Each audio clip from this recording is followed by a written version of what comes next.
This podcast is part of the Planet Broadcasting Network. Visit planetbroadcasting.com for more podcasts from our great mates.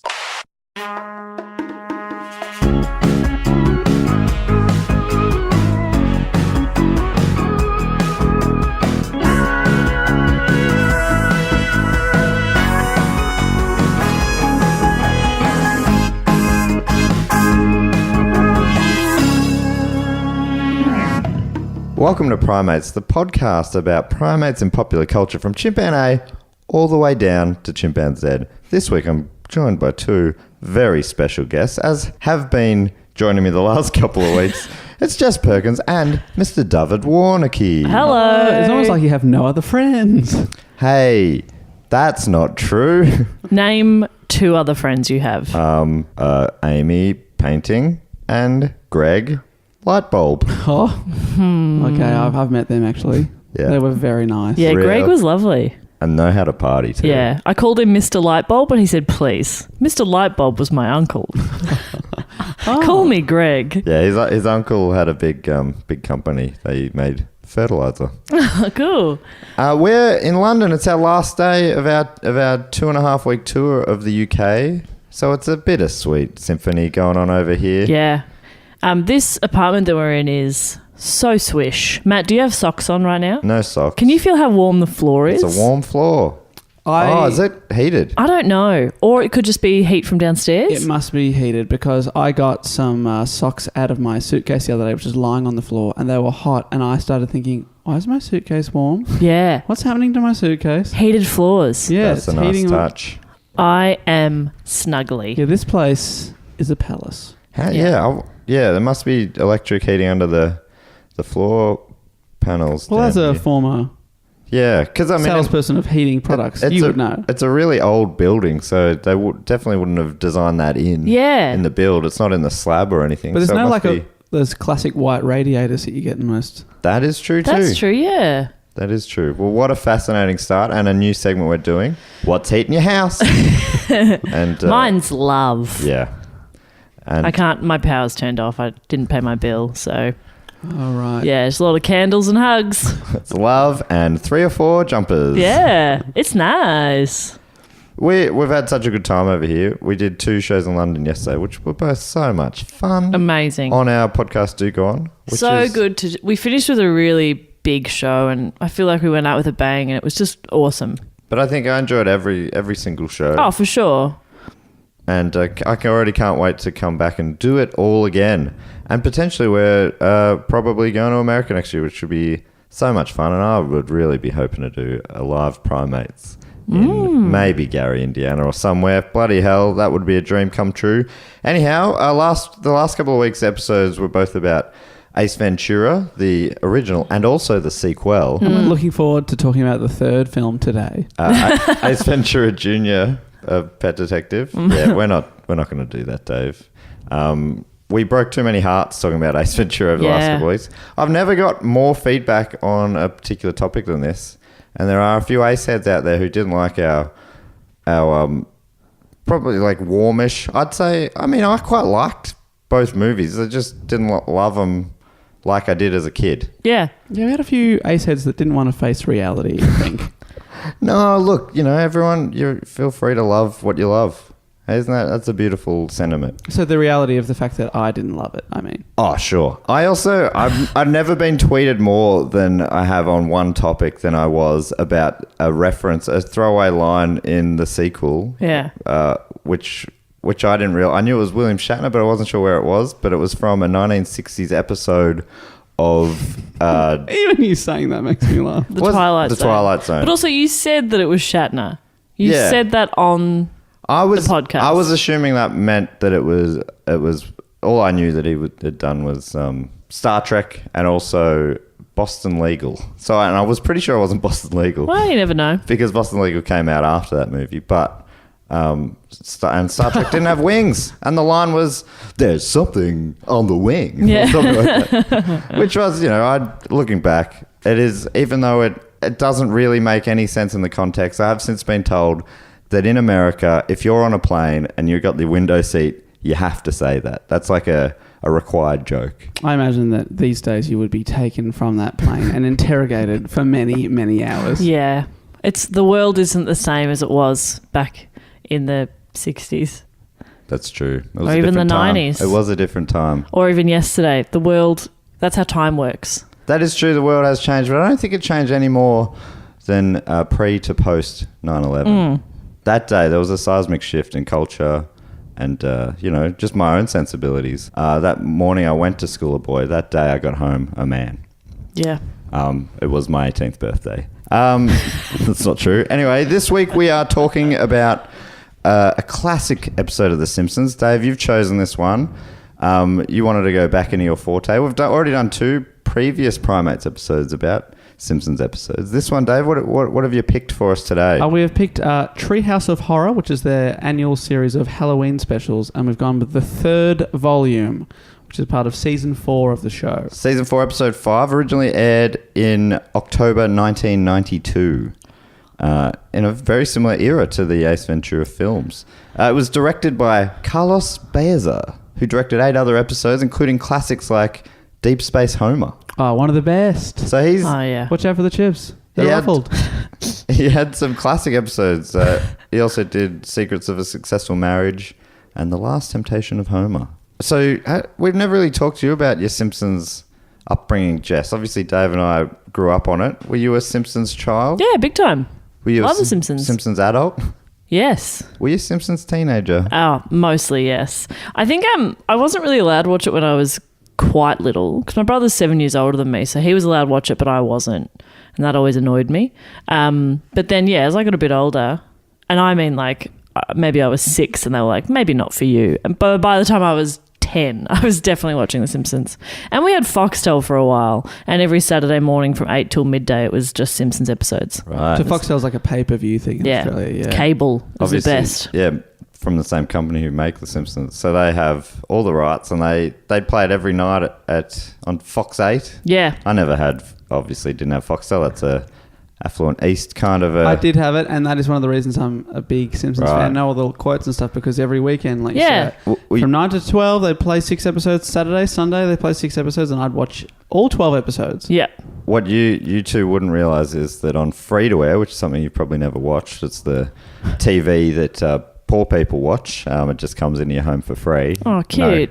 No bills or any sort of fees involved. Aww. And on Channel 10 in Australia, they would play it every night, 1 episode. And that's all we got. We used to sit by the TV as a family, staring at it blankly till it came on at 6 p.m. Well, that's still fun, though, isn't it? You Yeah. got five episodes a week. Not too bad. And then, they'd play some new episodes on Sundays. And we used to tape them onto VHS. And I have tapes full of Simpsons. So, especially early episodes. I hadn't seen this one in a long time, but I still had to pull back from saying the lines along, which I know is very annoying for people watching TV. Did you, when you taped it, stop at the ads, or did you include the ads? I would have taped the ads out. Because you would have taken Yeah. them out. Damn. Because for me, I would have loved to have watched an ad from 97 now. Yeah, that's the funny thing at the time. It's like ads are annoying, but seeing old ads is a lot of fun. Oh, you're like, oh, remember that Hot Wheels car ad? Yeah. Well, my dad picks the fruit that goes to Cotties to make the cordial that I like best. Classic good. classic Cotting's cordial ad and jingle. The funny thing about that is the Simpsons episodes, they don't really date all that much. So, but the ads do. Every year the ads seem sillier and sillier, but the Simpsons themselves. So that's a Yeah, funny that's true. just because fashion and stuff hasn't really changed in Springfield. Yeah, it is. Because I suppose they just have that one uniform that they all wear, so you just know that's what they wear. It doesn't matter. That's right. No trends. It's you only see the trends when they do like the flashbacks. Yeah, and so it's like Homer in high school, which has changed multiple times, right? Because it's always Yeah, because originally 20 like, odd years back from whatever today is. Originally, it's like he's in high school in like the 70s. Yeah. So we've chosen this episode, of course, Dave, because they do three short stories in a Treehouse of Horror. They're all based on old horror tropes or famous scary movies and that sort of stuff. And one of the 3 on this episode is based on King Kong, which is an old movie, which has been redone a few times, but this is based on the original, the black and white, 1933, I think, version. That's the middle story. The first story, though, is called Clown Without Pity. And in that, it's where a Krusty the Clown doll goes berserk in the Simpson home. Apparently, there's an article from AV Club that I found, and apparently, depending on your generation, it'll depend on what you think it's spoofing. So this is from the AV Club. It says, depending on your generation, either a spoof of the Twilight Zone episode featuring a doll that wants to kill Telly Savalas, the Zuni fetish doll segment of the revered TV movie horror anthology Trilogy of Terror, or for contemporary audiences, and this is what I thought it was, also it says, and those with short attention spans, Child's Play, which was the Chucky movie with the evil doll. I thought that was a Chucky thing as well. Yeah, I always thought that, but yeah, interesting. Maybe everything... I've never seen an episode of Twilight Zone, but it feels like maybe they did everything first and everything's sort of slowly been referencing off that. Everything, it comes from Twilight Zone. And that in itself is like a Twilight Zone episode, Wow. I assume. Is Twilight Zone like Black Mirror? I think it's like old school Black Mirror. Yeah, that sounds right to me. I think they redid it at some point, maybe in the 90s. I vaguely remember some possibly. remade Twilight Zones. I've got the plot here from Living Doll, the Twilight Zone episode. Yeah. I just love the opening paragraph. This is from the Wikipedia entry. Plot. Annabelle buys her daughter, Christy, a wind-up doll named Talkie Tina, which says, "My name is Talkie Tina, and I love you very much," in order to comfort Christy. Annabelle has recently remarried to an infertile man. Frustrated at his inability to have his own children with Annabelle, Eric is hostile toward Christy. Well, that seems stupid. That seems like the reverse of what you I should just do. really want a kid, but I'm going to be mean to this one. Annabelle tries to persuade him that if he gives himself the chance, he will be able to love Christy. And then the doll goes evil and starts attacking him. Isn't that just great? That's just a funny... That's a wild Plot, storyline. Yeah, that Eric Eric.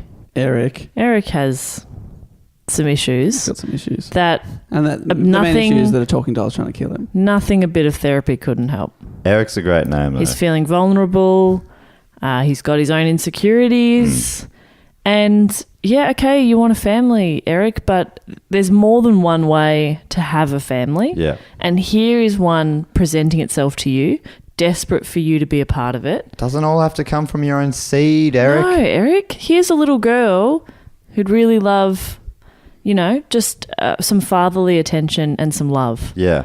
And Be a father, you want to Eric. be a father. Be a You- father. You want to be. And here's the opportunity. And you're being a little bitch about Yeah. it, Eric. Far out. Yeah, Yeah, Eric. okay. She didn't come from you. Jizzin. Yeah. It doesn't all have to come from your jizz, Eric. It doesn't have to, Eric. Dave, this goes to you as well. It doesn't all have to come from your jizz. Oh, okay. Thanks. See, Dave was a lot easier to get through to than Eric. Eric. What? needed a crazy doll to try Don't and worry, kill him. Eric is like a brick wall. Ugh, Things work out well for Eric. He trips down the stairs and dies. Oh, Eric. that's not the way I thought he'd go. He doesn't learn. He doesn't learn. He never learns. Yeah. Well, I think Christy's better off without him. Yeah. She deserves a father's love. Yeah. And I Or just the love of her mum. yeah. I mean, That's fine too. You don't have to have two parents. No? Certainly not. You don't have to have... You can have one. Anyway. So the first episode's called Clown Without Pity. It starts with Homer forgetting Bart's birthday, and they're all giving Bart presents, and Homer goes, "Dope," and Bart's like, "What?" And he goes, "Oh no, I meant don't worry, I forgot to get you a present." Very funny Good stuff. So he races off, and probably the most iconic part of this whole episode is him going to the shop, which is called the House of Evil, and it's called your one-stop evil shop. The AV article says that should be a bit of a warning. Thanks for that. But in the House of Evil, Homer has a convo with the shopkeeper, which is sort of a parody on the Gremlin scene where Gizmo is bought the little fluffy fella who turns into a gremlin when given water. Or I've got to stop saying things because people are not going to be... I don't want... Tweet me if I'm saying something slightly wrong, but I think he gets fed water. Nah, that's not what happens. Anyway, the conversation goes a little something like this. Shopkeeper goes, take this object, but beware, it carries a terrible curse. And Homer goes, oh, that's bad. But it comes with a free yogurt. That's good. The Frogurt is also cursed. That's bad. But you get your choice of toppings. That's good. The toppings contain potassium benzoate. Homer looks blankly. Shopkeeper says, that's bad. Classic scene. End So scene. good. It's even funnier with one person retelling it, I think. Well, especially when it's a guy who can do every voice you've ever heard. Oh, yeah, true. Sorry. Was the that- listeners wouldn't have known it was Yeah. one person. I closed my eyes for a second. Was that not Matt and you doing that, Jess? No, that wasn't me. It was all Matt. Both voices were me, Dave. Isn't he good? Was the voice coming from within inside your mouth? The voice was coming from within the house. The Matt calls his mouth a house. Yeah, it's my tongue house. So I keep my tongue. Go home, tongue. We already are home. That was fast. Was it Simpsons? So Homer takes the Krusty doll home, and it's very kind to Bart, Yep. but it turns on Homer, Yep. trying to kill him. After Grandpa says, that doll is evil. Evil. Evil. Grandpa, you've said that to all the presents. And then, so it turns on Homer, it pulls out a big knife. It's pretty violent imagery through this episode, for what I would have seen when I was... But also a little bit cute. Oh, like, I like true. when... Because he's one of those dolls where you have to pull the string. Yeah. And I like that at one point he's coming at Homer in a threatening way, and then the string runs out and he tries to grab it himself. It's quite cute. He's trying to get it himself. He's Even though Homer has said previously, a couple lines earlier, I didn't even pull the string. Yeah. So it's not quite logical, but it's a little bit cute how he's kind of... it's like when you can't reach a scratch on your back. Which was you seconds before hitting record. I know, but I got it. I do. I don't mind stuff like that, especially in the Halloween episodes where the logic doesn't always come through. As long as the jokes are good. No, I need logic. I don't care if they break the logic at all. It's the Which Simpsons. one is it? Is the doll... Can it just move around, or does it need the string? Answer me. Well, maybe that was just the doll messing with Homer. You know. Oh, You know what I power mean? play. Yeah. Maybe he was. thinking Pull my about that. string, bitch. Yeah. You're my bitch. Pull it. As the episode goes on, he's still trying to kill him. The family don't really believe him, but then they do see that he is trying to kill him. Homer captures him with a bag of his old socks, which is a bit of fun. Krusty's like, you can't get me with a bag of old socks, Homer, but the socks win in the end. Yeah, because they probably smell really bad. And he chucks him down into a bottomless pit, along with Whoopi Goldberg's nudes. And that's not enough to get rid of little Krusty doll. Somehow he gets out of that bottomless pit. Yeah, well, I mean, that's what I don't know either. Is it evil? Some sort of evil? Evil. Do you think it's some sort of evil? Some sort of evil. But then, so by the time we get home, anyway, it wraps up with them calling up the Krusty Doll Company, and someone comes and goes, I see what you've done here. Someone set it to evil, and they flick it to good. I really like that they couldn't have said that over the phone. Yeah. Like just have a look at the back. It's got a switch. Are you good? All right. It's all sorted? Lovely. Why did a technician have to come out? You've got to have the professionals, Jess. A person at home couldn't be trusted to flick that switch to That's the right. other setting. That's true. Yeah. Every place we've been so far, I've had to turn the lights on for Dave. Well, we just had to message our Airbnb host to ask how to open the dryer, which has been drying Matt's clothes for 24 hours now. 48, I reckon. Oh, that's so. Yeah, actually it is. You've been in there so long. And she just wrote back, usually we just push the door and it opens. If you've got any problems, give me a call. And Matt goes, I reckon I've done it, but I'll try again. Instantly opens. We've all tried pushing the door, though. Yeah, it was funny. I don't know. Yeah, it's funny how that happened. And that is why you need a technician. Yes, True. You need a that's true. professional. But I mean, they just messaged saying, have you tried pushing the door? Yeah. No, but yeah, Have you they didn't tried come flicking out. it to good? This is the difference here. Jess wants the Simpsons to be entirely logical all the time. Yep. Dave wants it to never be logical all the time. And I want it to be just right. Right, yes. Just the right amount of logical or illogical. So the episode ends with Krusty now basically being a servant of Homer. Now that it's flicked to good, he's working hard, being sort of like the butler for Homer, and then he's still going home to Malibu Stacy at night. In the doll's house at night. Yeah, so it kind of works out well for everyone. It's kind of a beautiful finish. But anyway, that was really just an entree. Just a little Appetizer. And a little appetizer. It's a sweet hors d'oeuvre. Just a wafer thin. Yeah, wafer thin to get us ready for the main meal, which was the middle story, King Homer. Dave, do you want to take us through this? You were talking along with it, which I love. Oh, just a big fan. I think it's probably for me the funniest story of the triptych. Right. I've honestly never seen Dave laugh so hard and loud as he did watching The Simpsons. I just laugh because I chuckle to myself at home, but if I'm watching with people The Simpsons, it just feels like, I don't know, it's just the funniest thing to me. Yeah. Even though I've heard the jokes, I know the jokes are coming up, but when I'm watching it with people, like the time that I had for Primate's listeners that haven't heard me talk about this on our other podcast, once I had a birthday party where I hired out a mini cinema that seats 40 people and you can just play whatever you want at this, like a private screening type thing. And I played my top 4 episodes of The Simpsons.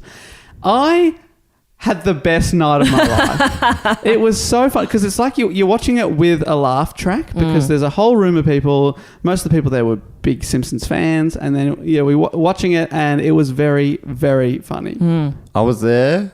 When was this? About 4 years ago, right? Yeah, I think it was for my maybe it was my 24th birthday. And yeah, so 4 years ago. What? For those who don't know, what were your top 4?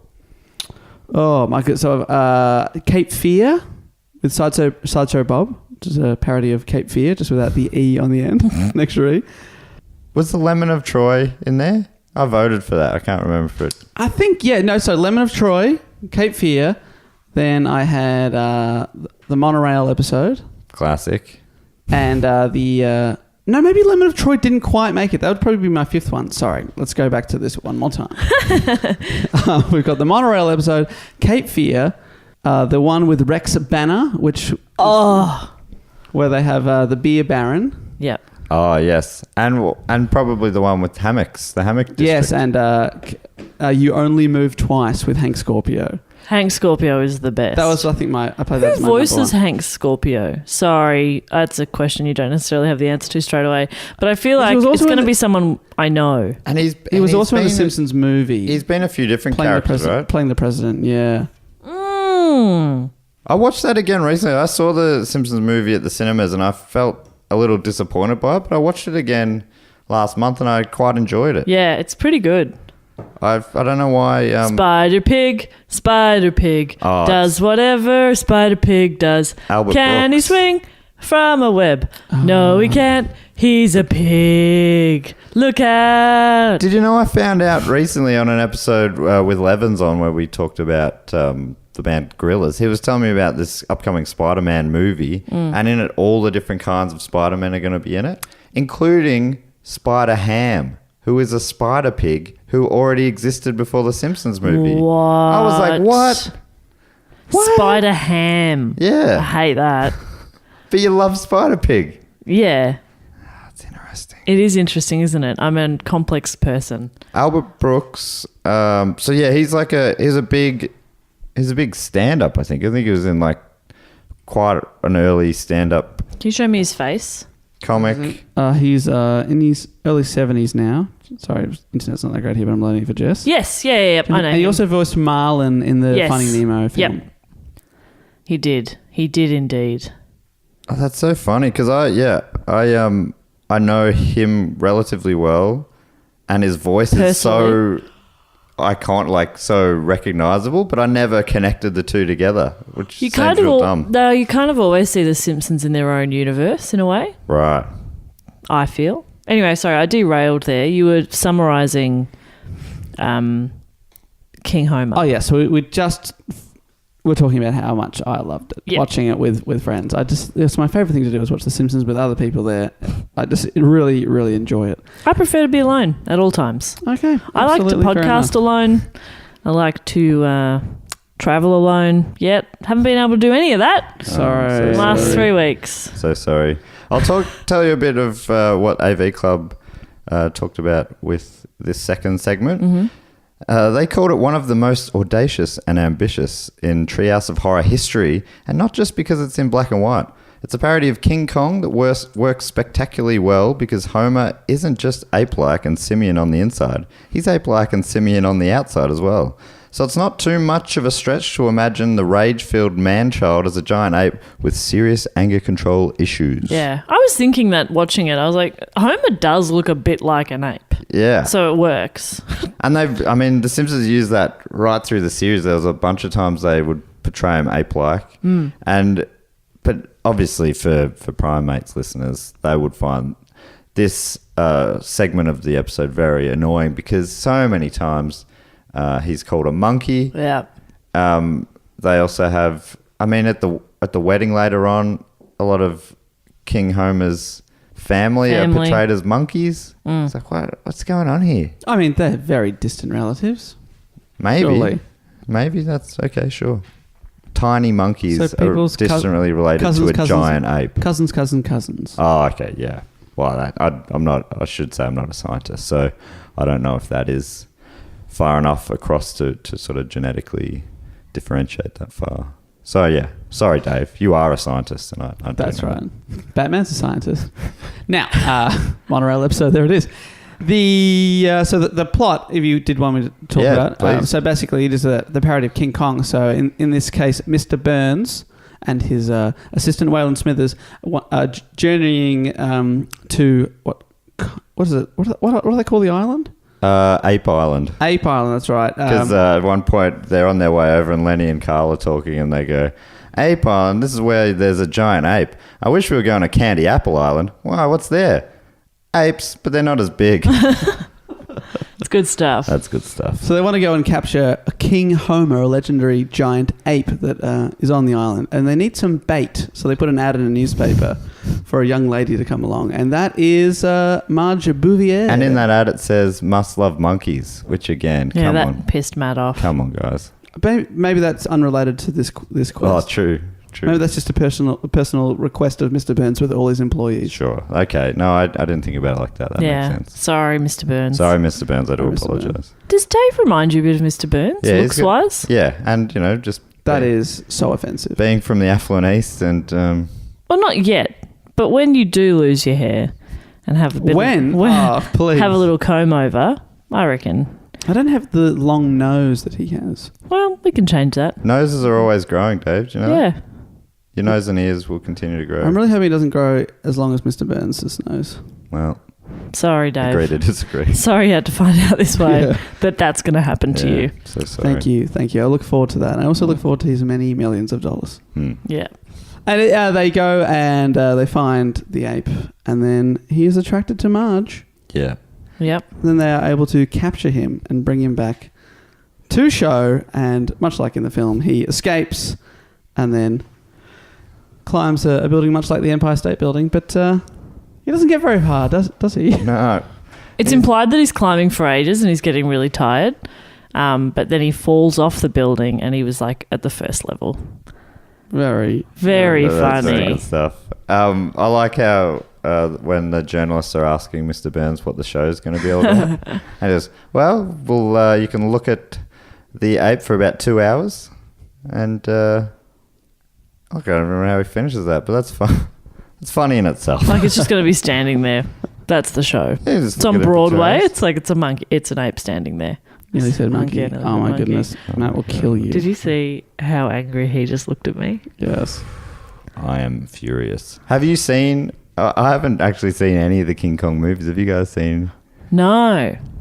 I must admit, no. Yeah, right. Isn't that interesting? Because they're such obviously big movies, and they're a series that I will watch for this show. Surely you get a lot of requests. For Yeah, that. they are one that's requested a bit. So it's funny, I've done 2 episodes about Donkey Kong before I've done any about King Kong. 2 on Donkey But Kong. I also did I've done 3 Simpsons episodes before any King Kong. We did Planet of the Apes the musical before we did any Planet of the Apes. We still haven't done the original Planet of the Apes, so there's still so many classics to go through. But yeah, King Kong, I don't know, there's something about it that doesn't really interest me. I don't quite get the fascination with it's this. I mean, I obviously have to watch it. If you don't get it, then who gets it? Yeah. Well, I just don't like the idea of man going and capturing a giant ape and then bringing it to the city, and the ape, it just feels like I know how could that be a 3-hour movie? I just feel like what happens? I probably have to watch. I reckon that's how I'll find out. Yeah, I reckon. Oh, damn it. I was hoping that wasn't going to be the answer, but... I'm sorry. It's the easiest way to find out. Yeah, it's just to watch it. Sorry you found out this way that you're going to have to watch a film. No. Sorry about that, mate. Yeah, no, I always wanted to watch the original first as well, because when the Peter Jackson one came out, I didn't see that. I love Jack Black, so I'm interested in seeing it, and I'd love to get into it, because I think they're going to combine the Godzilla movies into the Kong universe as well, so I really should just watch them. I thought the same about the Planet of the Apes prequels. I was like, why would I like these? And then I watched them, and they're my favourite movies, so so it's probably going to be the same scenario. In the end, Homer and Marge get married as well, so it's a happy ending. So sweet. Isn't that beautiful? So sweet. He eats his father-in-law. Yeah. Cute. As is customary in the ape world. Yeah. Dave, that is not true. Is that not true? Don't. No, of course it isn't. You can't slander the apes like that. What are they going to do? They're vegetarians. They're not cannibals. What are they going to do, fight back and enslave our race? I don't think so. In what crazy world was that? Hang on. Statue of Liberty. That was our planet. So that was fun. I really liked it. You were saying before we started recording that they were nervous about... Yeah, so I read that Al Jean, who was one of the showrunners for that season, and he actually co-wrote the earlier one, the crusty one we were talking about. He was worried because it's the longest single black and white segment they'd ever had. They'd gone into black and white other times just for 30 seconds at a time or whatever. But this is a full 10-minute segment of a show, or 8 minutes probably, in black and white, and they were worried that people would at home be freaking out that it was just their TV or their reception that was wrong. So funny. That is so great. I love that. I love that early 90s thinking, that pre-9/11 world where people are like, oh, maybe they will just assume their TVs are broken. Yeah, wow. That's so good. If your TV goes into black and white, in digital, that if your TV's malfunctioning, it'll be unwatchable. Yeah. When will it? Yeah, that is Or fun. if that was ever crossed my mind, I would change the channel and see that the other channel was in colour and go, so that was just a black and white bit, and I'd go back to it. It's really not that hard to kind of process of elimination, just figure it out. Bit of common sense. Dave, is Al Jean an idiot? It was a different time. Yes, he was an idiot in a different time. He definitely isn't. I imagine he was probably not serious when he even was telling whoever he told that. Yeah, maybe it was just saying maybe that was just a story he maybe just said to the writers. Oh, is this going to be it? Who cares? Maybe. Yeah. And then, so the third, the third of the triptych of... The dessert. Oh, yeah, after the main meal. Geez, I couldn't eat another slice.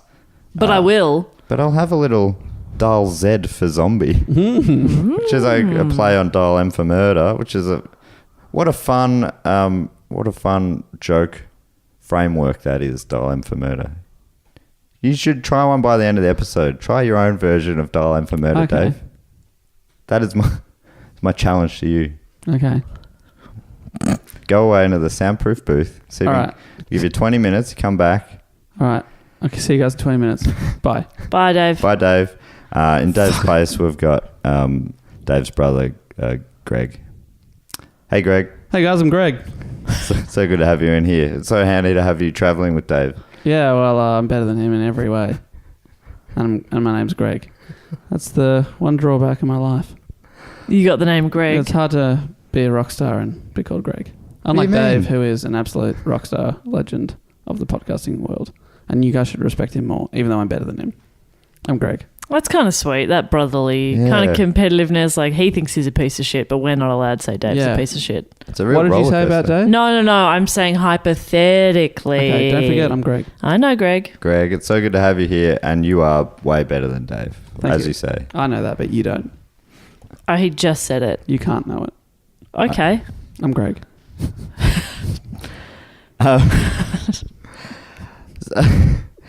So the AV Club article says of Dial Z for zombies. Hang on a sec, Matt. So, sorry, Greg, have you been listening from the other room? Like, you know what we're up to, yeah? Oh, yeah, big fan of Primates. Thanks, mate. Great. It's really... That means a lot. I'm nervous to be on here, actually. That means so much. Even more coming from you. Though I was a bit annoyed last week because I'm a bit of an Ace head. But Yeah. I'm also a Twilight Zone fan. Right. Okay. Can't believe you didn't get that Shatner reference. You would have. That would have been frustrating to hear. Wow, I sent at least a dozen tweets. I know. I saw them, and I appreciate those. It was. It Did was. you see that they were from me? Greg? Yeah. Well, I saw that they were from Greg. I didn't realize until now. And you do look almost exactly the same as Dave, apart from that eye patch. Yeah, well, we don't talk about that. Oh, sorry. Well, Dave and I don't. We can, but Is it it's a sight thing, I guess? yeah. Or a pirate thing? Or both? Yeah. Both. Right. Sight pirate. Yep. You got pirate sight. That does make depth perception harder. And speaking near you, I've heard. And felt. Yeah, I intimidate people with my pirate patch. Yeah. So the AV Club says of Dull Z for Zombie that it cross-pollinates Night of the Living Dead with Pet Cemetery by having Bart inadvertently resurrect the dead while attempting to bring Lisa's beloved dead cat, Snowflake, back to life. Snowball. Ball. Oh, fuck. I shouldn't have gone off script. This results in mischief across the board, from zombie Principal Skinner ordering Martin to come to the principal's office and bring his juicy chest brain, and zombie Krusty asking kids to send him their parents' brains, or a card saying, was it like a kids' TV Yeah. joke? Maybe just the word brain on a card is enough for Krusty to enjoy. It's enough sustenance. Yeah. You just need more cards. Like one brain would be the equivalent of about 10 cards with the word brain on them. Yeah. Oh, that's sort of a mathematical equation there. Yeah. I think I probably maybe enjoyed this one the most, I reckon, of the three. What, more than the ape? I did love the ape. Maybe the ape was the best, obviously. I mean, best of the others. The zombie one. I liked the doll one. Oh, look at us. I don't like zombies. You, me, and Greg, we're all different in our own We're all ways, aren't we, different. Bob? Yeah. It's fascinating, isn't it? Yeah. One of the differences between you, me, and Greg is that you and I, Bob, don't say, I'm Matt or I'm Bob at the end of every sentence. Yeah. Whereas I say, I'm Greg. Yeah. And I'm Greg speaking. This is Greg speaking. Hello, this is Greg. I'm sorry. Are you also called Greg? No, Greg, sorry. Okay, because I'm Greg. Okay.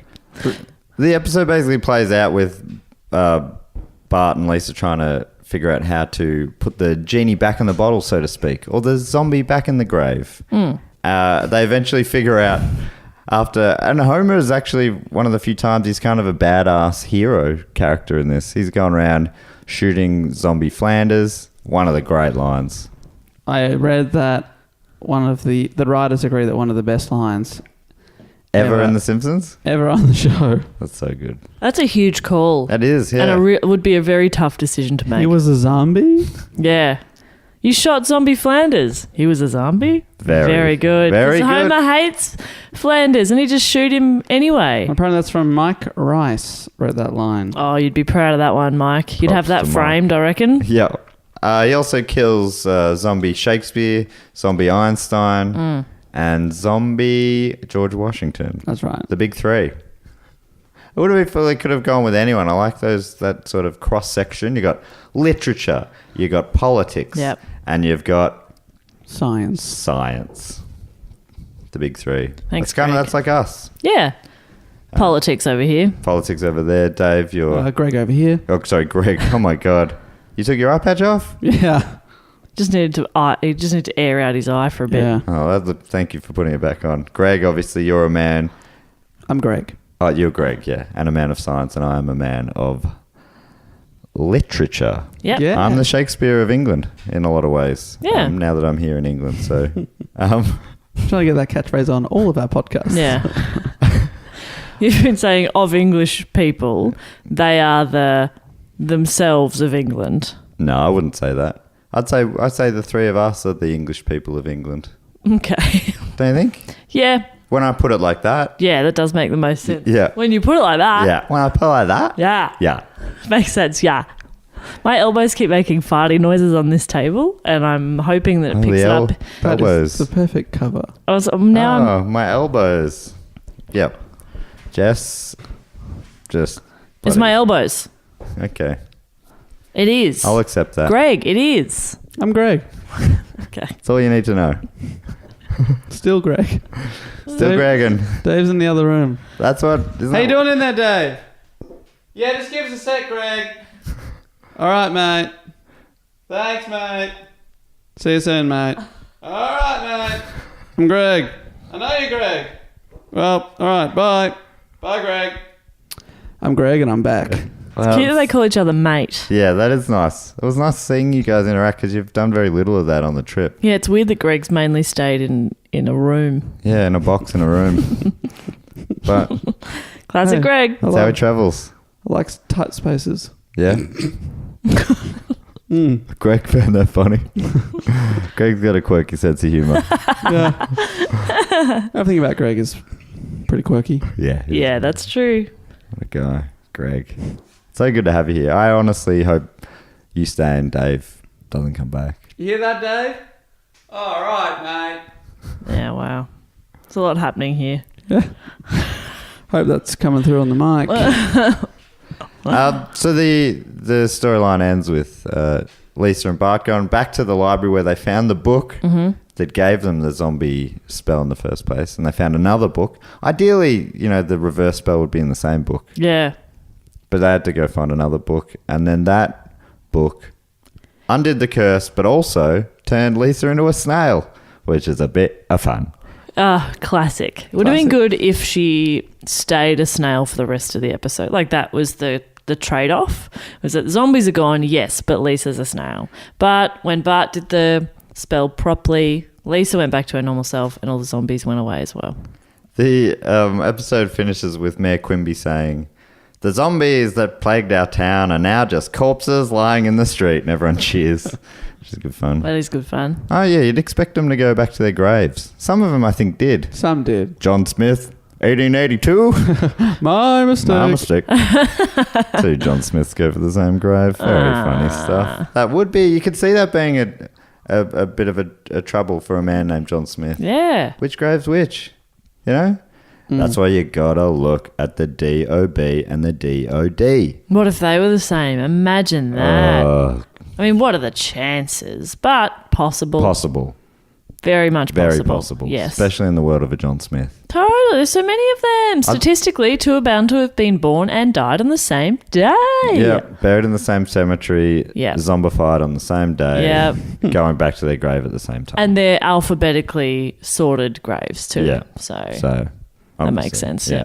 Similar headstones. Yep. If assuming that the zombie version of yourself has any knowledge of what you're... Yeah, but also if you died on the same day, then the tombstones would have aged the same amount. True. So Similar they'll amount look of- similar now. Similar kind of moss Yeah. levels. And so then you'd have to be looking for not just the DOB and the DOD, but you'd be looking for like loving husband of, Right. but then, Oh, no. God, what They if- married the same women. yeah. Ugh. Imagine that. Imagine that. Can you imagine that, Greg? Greg's got a good imagination.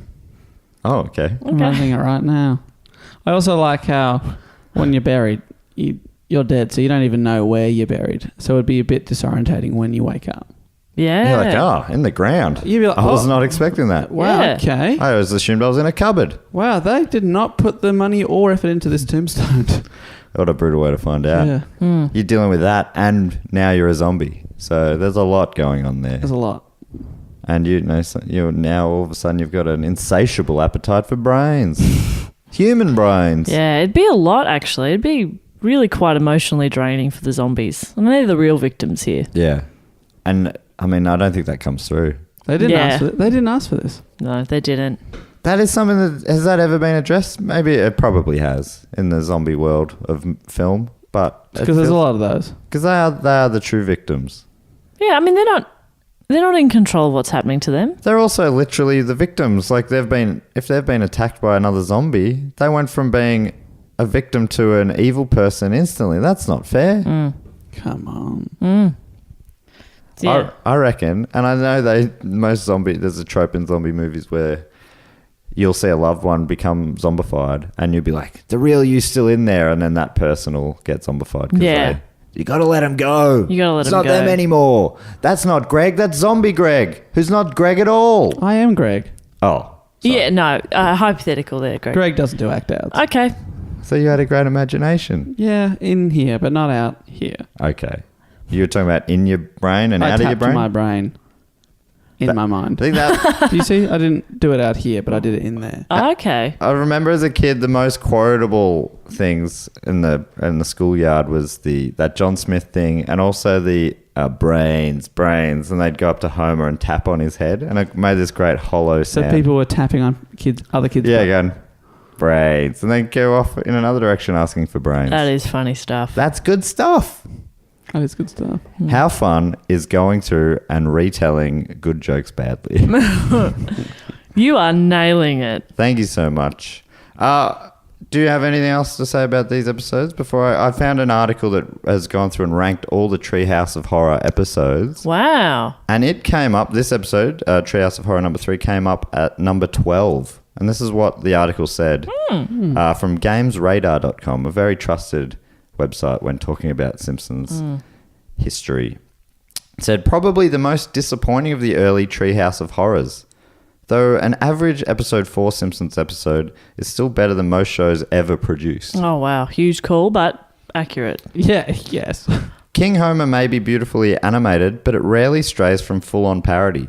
And while Clown Without Pity features one of the show's most unsettling scenes in a knife-wielding Krusty the Clown doll, it doesn't really bring the laughs. Curse Frogurt aside. The final segment, Dial Z for Zombies, brings you guessed it, zombies into the... All right, mate. Zombies into the Treehouse of Horror 4. Except the shambling undead will be covered in far funnier and fateful Treehouse of Horrors further down the line. So they really didn't enjoy it, but they still put it up in the top 12 out of, 30-ish. Oh, close to, yeah. So what is number 1 on their list? Number 1, before that, do you reckon... I mean, I think they're too harsh on this. I think there are plenty of laughs in Clown Without Pity. Yeah. Yeah. Also in King Homer, like you haven't mentioned the scene that you often quote where Big fan. Mr. Burns... He tries I to- know at least Dave does. I don't know if I assume Greg probably feels Greg the same. is a fan of this scene as well. Great. I think I know the one you're talking about. It's this when Mr. Burns decides King Homer, they're shooting at him to try and capture him and it's not working well, so he decides to take him on himself with a gas bomb, which he throws about 10 centimeters away from him, lands basically at his feet, goes off. It cuts to Homer's face, cuts back to Mr. Burns, and I was strolling through the gas one day. He's dancing around. Oh, it's so good. My favourite line was when Smithers says that women and semen don't mix. Yeah, I'd never caught that before. No, but watching that again, I was like, oh, that's very good. Because what he means is men who work on the sea. Yes. But yes, it of course. sounds a bit like semen. Men who work in the ball bag. Yeah, very good. Because I think this director also directed the clip show, which was the only clip show they ever did, the 137th episode spectacular, or did they do another clip show? Oh, I feel like there were a couple, but I could maybe be there wrong. Well, I think they've done other styles. Well, they've done other clip shows, like there's one about love where they talk about their heartbreak. And then they talk, and then that's there's right. Clips of Lisa and Bart's love, Yeah, and then I just- Jacques and Marge and all that kind of stuff. Yeah, Think of the 138th episode spectacular, I think, where they David, no, Greg doesn't quite have the same knowledge of The Simpsons, but during that, someone writes in, Troy McClure is hosting it, and someone writes in, "What's the deal with Waylon Smithers?" And then he goes, "Well, the deal is," and they'll play all these clips that have the innuendo of him being a gay man, and then he'll go, "The deal is he's a 35-year-old man who works as Mr. Burns' assistant." and then that's it. It's real fun. I love which two characters from The Simpsons have died in the past year? Well, no, which two popular characters from The Simpsons have died in the past year? It goes into the ad break, comes back, and it says, in answer to the question, if you said Dr. Marvin Monroe or Bleeding Gums Murphy, you'd be incorrect. They were never popular. That is good. And brutal. So What a roast of the dead, you know? I can treat him with some respect. Pop yeah. I love Dr. Marvin Monroe. The number one Treehouse of Horror on this countdown was Treehouse of Horror number 5, which had The Shinning, Oh, the shinning is good. Time and Punishment, which is with the time traveling toaster. Oh yeah, that's fun. And Nightmare Cafeteria, where Oh, that one is good where the school starts eating the it's kids. people. Yeah. Oh, yeah. Which one was The Shinning? Was that it was obviously the parody of The Shining? Yeah, it's Yeah, really. It's like, don't you mean no The beer Shining? and no TV No. make Homer something. Yeah. Go crazy? Don't mind if I do. David Letterman. Hi, David. I'm Grandpa.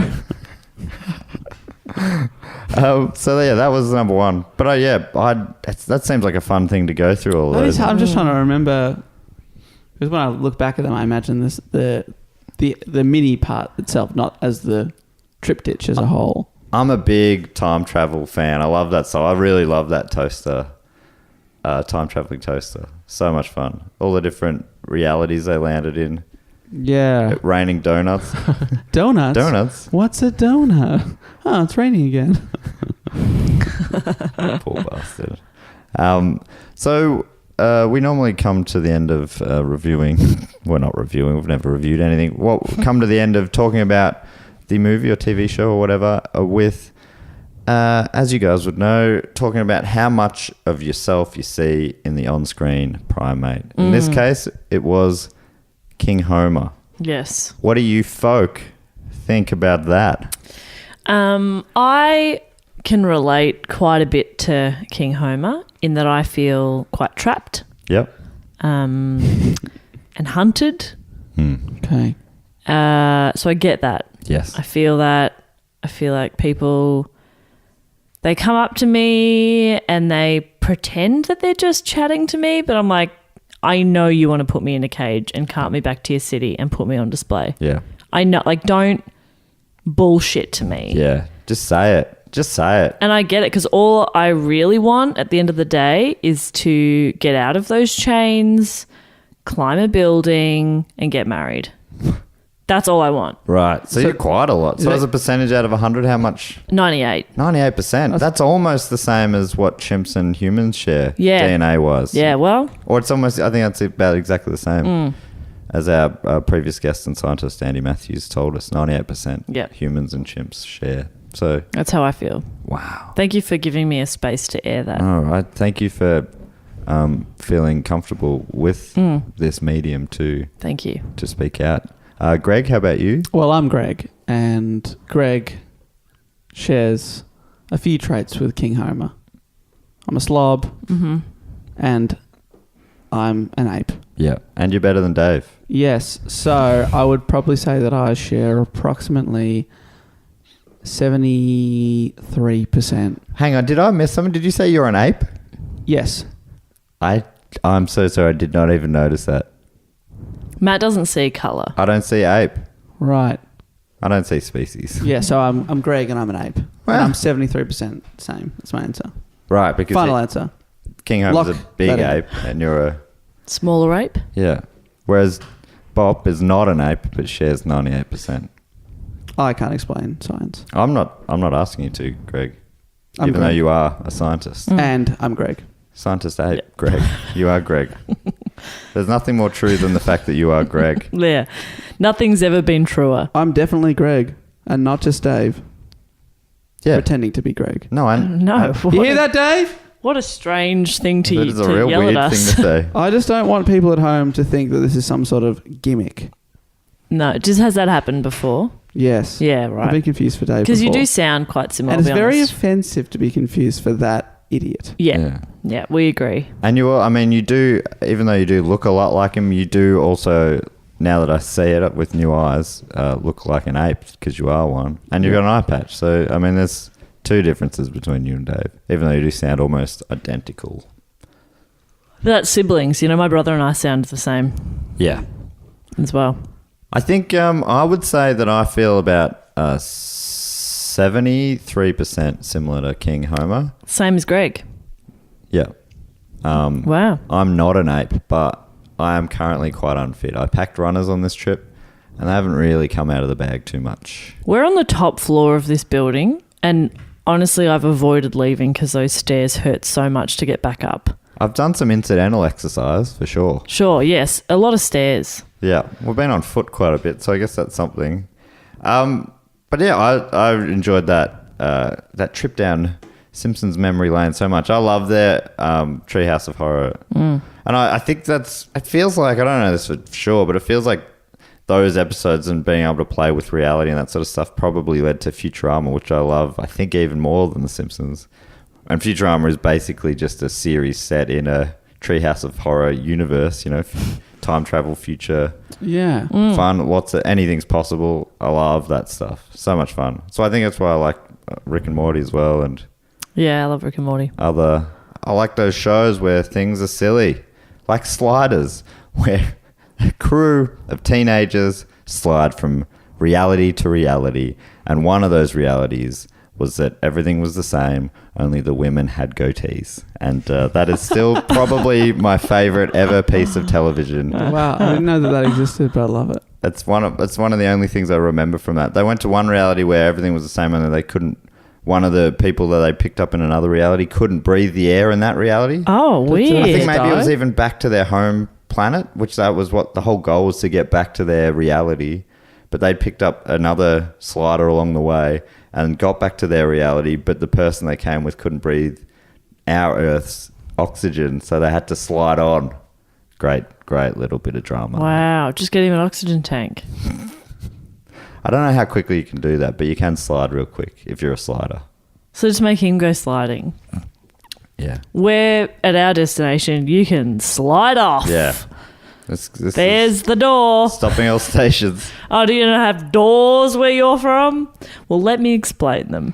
And I'm pretty sure, this is all such vague memories, it was about 15 years ago, but I'm pretty sure it was something like the gate would creak in a certain way, and that's how he knew he was home, and all the other gates didn't creak, or something like that.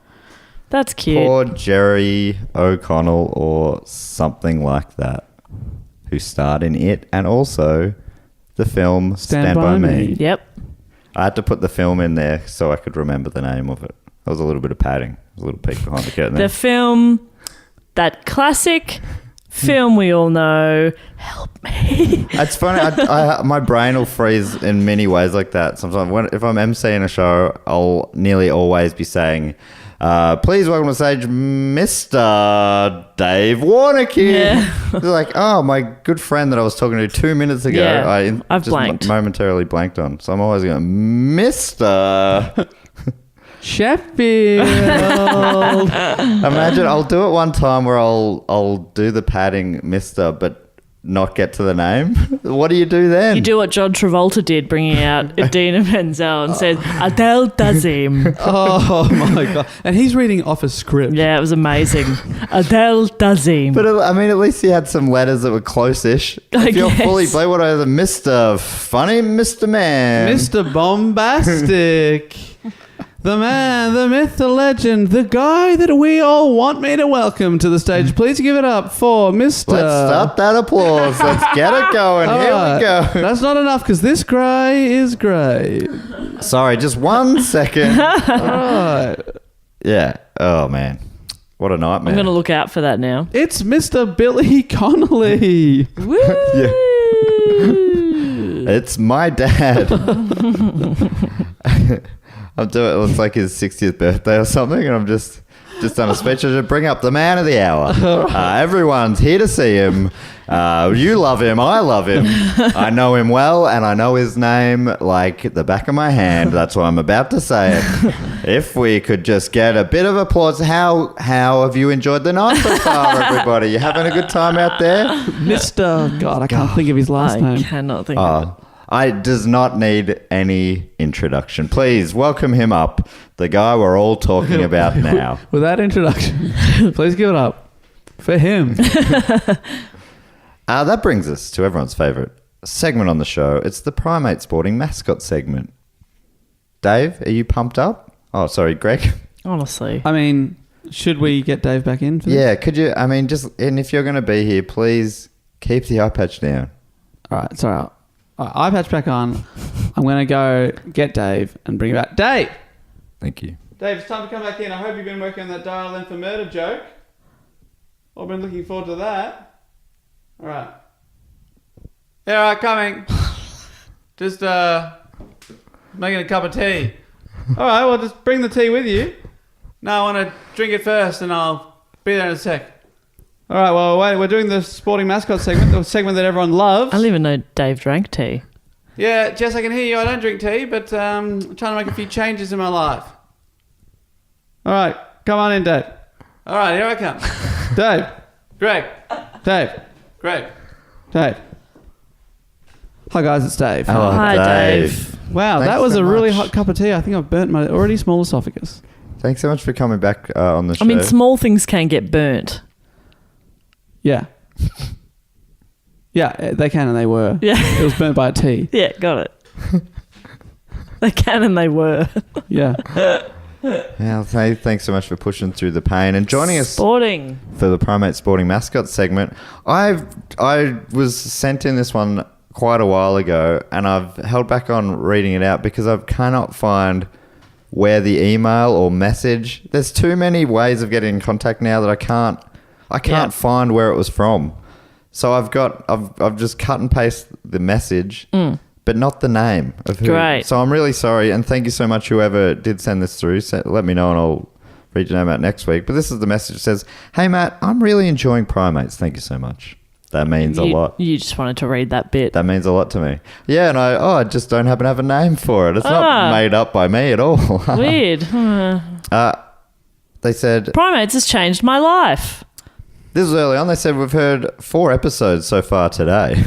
Oh. So forgive me, though, if you've already mentioned this in a previous episode, which we haven't, and they wanted to suggest the South Coast New South Wales Rugby League team, the Warilla Gorillas. Warilla Gorilla. Thank you. How good is that? Yes. They finally did it. They finally did it. So- Finally. Because sometimes teams will have names that have absolutely no sense, no link to where you are, and obviously rhyming is important. Rhyming's and just they've as done important. it. It's as important as the rest. Poise and rhyming. 2 of the most important things when it comes to naming your team. Agreed. Mascot. Could not agree more. And I feel like that I would like to think, and it probably isn't the case, they probably had people throwing suggestions from everywhere, but I would like to think people came into the meeting, they all sat down, they said first item on the agenda is the naming of the mascot. Everyone said all in favour of gorillas. Everyone put their hand up. They moved on to the next It was item. unanimous. There couldn't have been. It could not have been an argument, but I bet it bloody was. You know what committees are like. You I know? reckon they could have said the Warilla caterpillar. Not as vicious. I wonder if we It's could. Do you think cute. we could get Greg back. It's really cute. But gorillas are probably a better... You want to sort of seem intimidating. Yeah, I agree. I would have voted for gorilla, but caterpillar, I think, may have been suggested. Yeah, I mean, yeah, probably would have been, but I think you are pushing that agenda because at a recent episode, we found out your nickname is the Earthworm. No. Cobra. Oh, sorry, Cobra. But I think Earthworm's the one that's catching on for some reason. I don't know about that. We'll see. Dave the Earthworm Warneke. I reckon your brother Greg the Cobra Yeah. Warneke. That makes sense to me. That Greg does. the Cobra. Warneke, please. What did I say? Cobra. Oh, That is are disgusting. they different? No. Yes. This is classic Dave. Classic Hi, Dave. Miss Greg. Yeah, Cobra. Greg wouldn't be splitting hairs on this. No. He'd just be telling his name's Greg. He'd be like, yeah, it's just an accent thing. It's an accent thing. fine. I'm Greg. Yeah. And we'd all high five. Yeah. Oh, Miss Oh, Greg. Greg. Yes, Greg. Anyway, I think I love that so much. So they're a country New South Wales rugby team. Got a beautiful jersey, which is like yellow with a blue V on it. I've looked up the Facebook page, and it tells you what that thing's favourites are. Favourite movie, Back to the Future. Great movie. Could have done with a chimp, but Yep. apart from that, very good. Their favourite television show is Escape with E.T., a fishing show Oh, yep. featuring an ex-rugby player hosting and Yeah. talking about fishing. And their favourite sport, interestingly enough, rugby league. That makes sense. Sport they play. Be So good if they were like synchronized swimming, that would be good. because that's an art. I would have And a sport. almost made it worth me reading it out. But I just wanted to flesh out. I wanted to flesh out the Warilla story. Yeah. And I think I've done that. You've done that. So that was everyone's favourite segment, Primate Sporting segment mascot. It's not quite right. It's hard to get it. Yeah. It's a complicated name, and not everyone's going to be able to get it. But It is hard to get something you created. oh, that's so sweet of you to say, but I don't think I could say that I created it. Also, James Green messaged in. We might have emailed into primatespod@gmail.com. And this is not a primate mascot, but it is an interesting mascot all the same. There's a school called the Rhode Island School of Design. I believe that is in Rhode Island. Makes sense. And their sporting mascot is the Nads. So the crowd cheers, "Go Nads." Yeah. And obviously, that's a lot of fun. The logo for the Nads features a horizontal hockey stick with two nondescript circles at the end of the stick's handle. Just really They're really leaning into it. I Love that. My co-captain, well, actually, we called ourselves co-captains when I was Utah drama captain, but she was actually the vice. I was just being nice and saying, yeah, we're co-captains, we're a team. But like, bitch, I don't have vice on my badge. Anyway, her name was Nadia and we called her Nads. And I remember when we first discovered that, playing volleyball in PE one time, and we yelled, "Go Nads!" And we didn't even realise until we'd said it. And we were like, oh my God, that's so funny. So yeah. Thank you for your time. That's so good. The difference between you and the Rhode Island School of Design is they formalised it. Yeah, and I love that about them. Their basketball team, they've called the Balls, and their slogan apparently is, "When the heat is on, the balls stick together." That's great. That's so good. The Balls logo consists of two balls next to one another in an irregularly shaped net, kind of like a dick. That's great. This is from the school's Wikipedia page. Lest the sexual message of these teams and logos be lost, the 2001 creation of the school mascot, Scroty, ended any ambiguity. Oh, wow. I love that the school is okay with this. You know, I love that they're just allowing this to happen. I like that too. I mean, it is a school of design, and they're on top of the design game there. Despite the name, Scroty is not merely a representation of a scrotum, but is a 7-foot tall penis with scrotum and testes at the bottom. Are you making this up? No, but why would I make this up? I mean, That's a good question, Dave. Why would he make it up? 7-foot tall penis. All right, mate. Just jealous. Officially, the school has stated that Scroty is only an unofficial mascot. Yet Scroty is featured prominently on the school's official website. A list of mascots that are not our official mascot: Scroty and entry. It apparently got too real in 2009, and it wasn't appropriate for younger fans, so it went back to an earlier, more cartoonish appearance.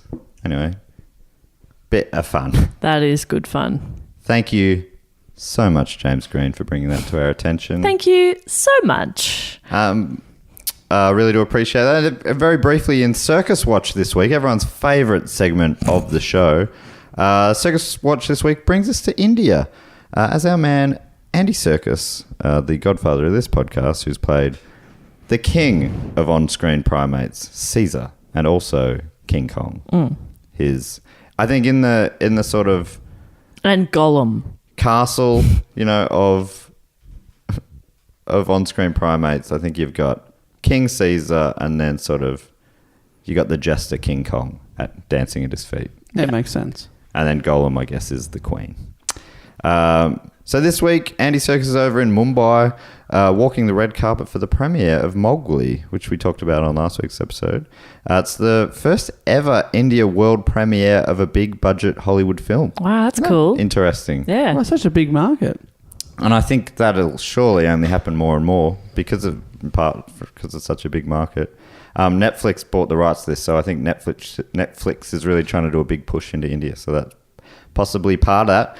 So if any Mumbai listeners do bump into him over there, please do drop us a line with the subject line Circus Watch to the email address primatespod @gmail.com. I was almost going to throw a Mr. in, but that would have probably confused things.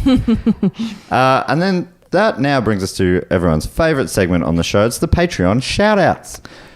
You can support this show and other shows in this network, including the Do Go On podcast, which is hosted by Dave, Jess, and myself, and also Book Cheat, which is Dave's podcast that Jess and I have both been guests on in the past and hope to be again if Dave ever invites us on. But, just still waiting by the phone. Always waiting. I'll get my manager Greg to give you a call. Great. Ah, I love it. An ape manager. That feels like that's the kind of a good role for an ape. Yeah, we've got to be progressive. yeah. I think this is one of my favourite segments. So if you do support us on Patreon, which is patreon.com/dogoonpod, you can get a bunch of different rewards, like a couple of bonus episodes a month from Do Go On, as well as shout outs on all of the podcasts. And the way we shout out on Primate's pod is with your favourite primate.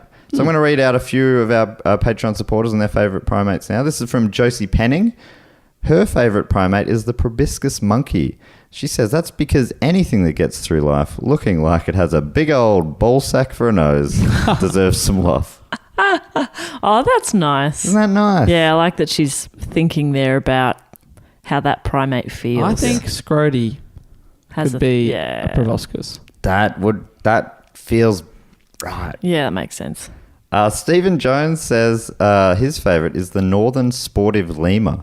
They're less than 2 feet tall, but when threatened, they assume a boxing stance. Oh, I love that. Yes. I don't think I've heard of these ones. The That's northern cute. sportive lemur. That's so fun. That sounds fun. So good. Thank you so much, Stephen. Thanks so much, Stephen and Josie, for your support. Also, William Young, he says definitely King Kong. So hopefully he appreciates this episode with King Homer, because he's just a hopeless romantic who happens to be a 50-foot to 100-foot gorilla. That's a big difference. There's a big difference. I guess over the years, the different portrayals. Well, that's like twice the size. That is, yeah. If my math is correct. Dave? It checks out. All right, great. Carry the one. And finally, Nick Lean's favourite, which I think is the same with me, is the orangutan.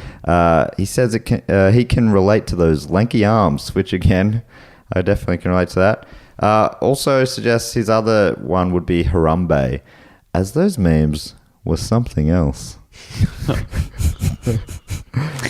There was something else. I think we are definitely going to do a Harambe episode at one point. Great. Because I really don't know much. I miss the whole Harambe memes era of the internet. So Sure. I'd be keen to get stuck into that at some point.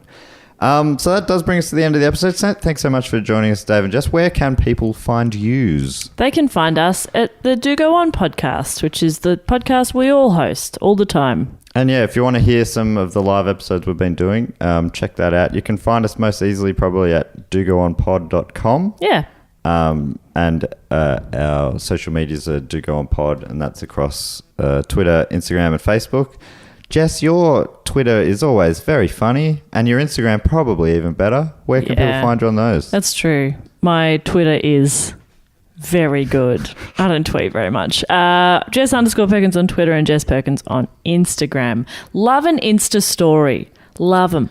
Love to just tell stories through Insta. Yeah. It's a beautiful medium for storytelling. It is. I just feel like it's the only way that I can express myself properly. To me, it's kind of the modern day silver screen. Thank you. Yes, I agree. I think if King Kong was being made today, it would be an Insta story. I agree. Yeah. It's also, it's both. It's the silver screen of today, and it's also my diary. Yeah. And it's also the silver screen of tomorrow. Thank you. Yes. Thank you. No, thank you. And Dave, where can they find you? Well, I'm also on Instagram, but I've never done a story. He doesn't know how. No, and I've watched a few people. I've never enjoyed an Instagram story. Sorry. I'm right here. Sorry. What? I just find them dull. I do some delightful stories. But I mean, I'm not talking about. I haven't seen that many. I've just looked a few times. I've accidentally. I don't use Instagram. I think it's a very badly designed platform. Oh my God. I don't like how the comments stack You up. are It looks like shitting it was all over designed in everything. 1998. Dave, you're using your how can people find you allotted minute in a pretty poor way. Yeah. But if you want to see me on Instagram, I just eat pies on there. Which started out as a joke, and now I've been doing it for 4 years. So there you go. That's on the hashtag Dave's Piestagram. Yes, or Dave Piestagram. Oh, sorry. No plural there, I'm afraid. sorry about Now, but you can find me. But basically, I'd love it if you checked out Book Cheat, my pretty new podcast. That Jess and Matt have both been on, as you mentioned. And if you want to hear me ruin classic books, how about you check it out? That makes it sound like you use them as toilet paper. Yeah, you don't ruin them, you explain them. Yeah, you summarise them. Yes, that's true. You don't ruin them at all. I make it so you don't have to read it. Yeah, that's not ruining it. You spoil them if someone's about to read it. But then, like, don't listen to the podcast. Or I shorten them. Yeah. People can find Primate. Oh, your what was your? Did you say Dave Warneke is your? Oh, yes, my handle if you want to see my Instagram stories. Yes. Which I'm going to start now. Oh, okay. I'll do my first ever one. Great. And also, Book Cheat Pod is what your Book Cheat handles are. Yes, at Book Cheat Great. Pod. If you want to find Primates, it's Primates Pod, PRIMEMATES. You probably can see it from your phone right now, but it's Primates Pod on Instagram, Twitter, and Facebook. Also at gmail.com is the email address. It would be so cool if you could give us a 5-star review. Dave told me that is what you're meant to do on the podcast. You got to ask people to do it. Is that right, Dave? Yeah. Well, they can't read your mind, can they? Yeah, I know. If you want something, you got to ask for You it. gotta ask for it. It's the secret. It would Put be it out there. Put it out into the universe. However good or bad you think it is, give me a 5-star review and then give me your honest opinion in the message. And I'll read the message, but that doesn't affect any sort of algorithms, which I believe Yeah. the point of the 5-star reviews, it helps broaden the audience of the show, which would be so cool. I just want to get that primate knowledge out there in public culture. And if you want to let me know any sort of future topics, or if you got any sporting mascots or other funny mascots that you think we should talk about here, please get on to me. Probably the email address is the best way. Also, there is in my Twitter bio, there's a link to a form you can fill out, which is probably an even better way of doing it. The best way. Thank you so much. Thanks so much for joining us, Dave and Jess. Jess, as we always do. Oh, Dave, actually, maybe you'd be more appropriate to sign off with. Jess, thank you so much for joining us. Dave, we always finish with a catchphrase, and that catchphrase is... Dial B for bananas. That is good stuff. That is 20 minutes I worked on that. I workshopped hundreds of That's those. great. Hundreds. You did well. But B for bananas made it. I mean, there's only 26 letters in the alphabet. So, I gave four for each letter yeah, wow. That was some fast maths too. Love that. and then cut a couple. Yeah. and if you dial G, it's for Greg, our favourite of the Warneke. Yeah, call Greg, my manager. Give me some work, babies. Thanks so much for joining us, everyone. Laters. Bye. Greg.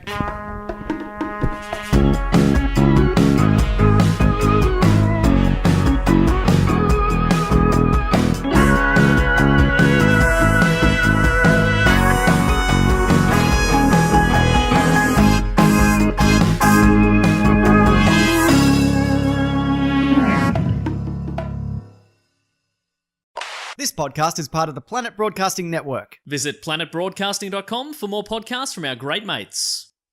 I mean, if you want. It's up to you.